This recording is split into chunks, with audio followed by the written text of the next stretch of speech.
ครับตัวหนึ่งครับบังไฟบังที่แสนบังไฟแสนบังที่3นะครับของค่ายวอลพินบ่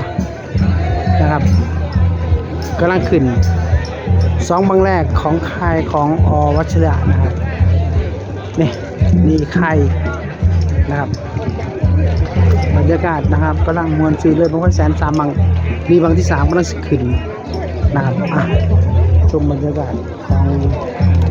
บุญของไฟน้อยไฟมือ แสนครับหางเขียวครับกำลังสิขึ้นหางครับรุ่นกันเลยครับพี่น้องครับ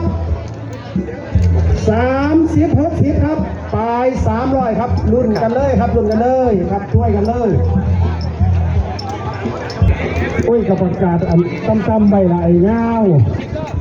มันบ่ได้เข้ากับขยับขึ้น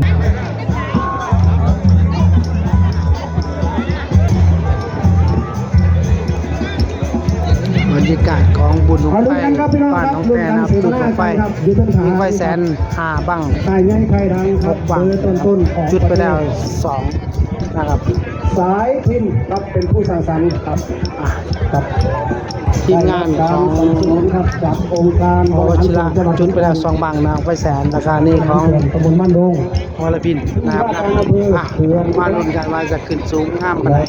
มาลุ้นกันครับในกี่นาทีท่านผอ.พิเศษสมเข้าสู่ฐานีเป็นบ้างนะครับเป็นคณะข้อ3บ้างไทยเมือง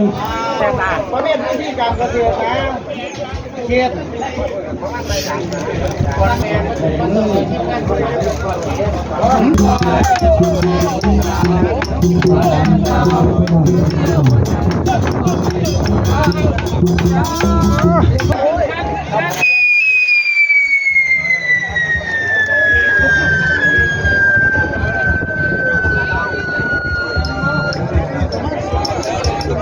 ไฟแสนบางที่3จุดนะครับค่ายสายพิษนะครับค่ายสายพิษนะครับทำเวลาได้หลายโอ้ยทีมงานสายพินจงโชคดี3 2 1ไป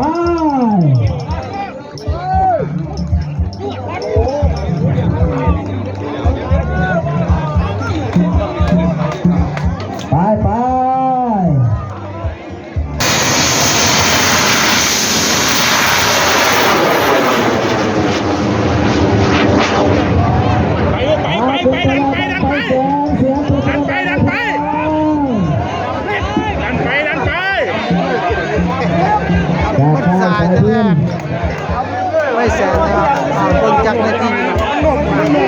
ลม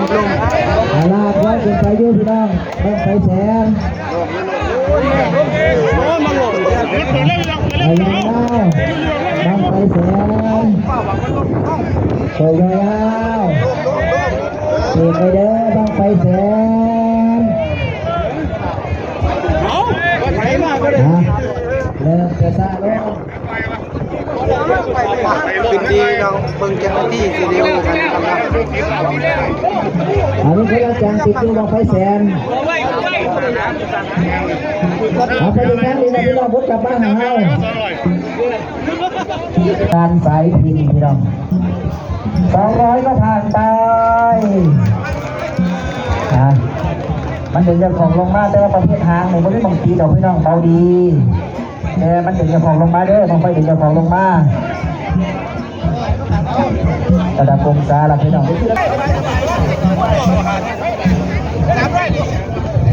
ะได้มาเพื่อเดียว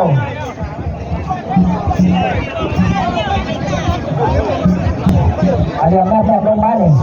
เอามาเราเพื่อกรรมการที่เลยพี่น้องบางไฟแสนจากค่ายสายพิน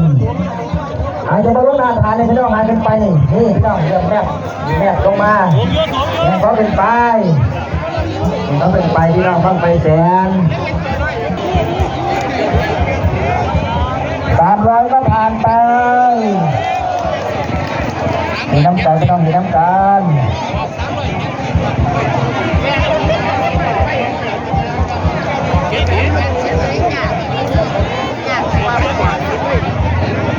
เมื่อน้ำกันเห็นน้ำกันก็30ผ่านไปเห็นน้ำกันทุกคน นี่นะครับแบบอยู่นี่นะครับพี่น้องเห็นป่ะนี่เนี่ยเห็นเลยครับพี่น้องเห็นนี่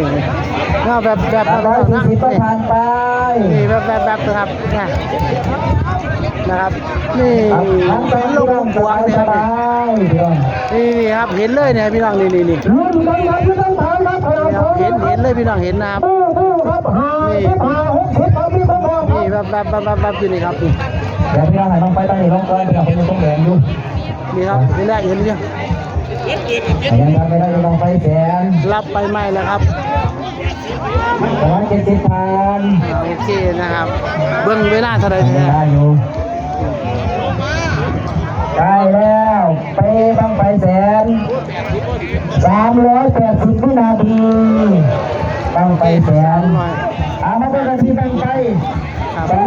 กำลังสองเร็วครับ55 60ครับไป ไฟหมื่นครับผมไฟหมื่นต่อครับ ไปไปไป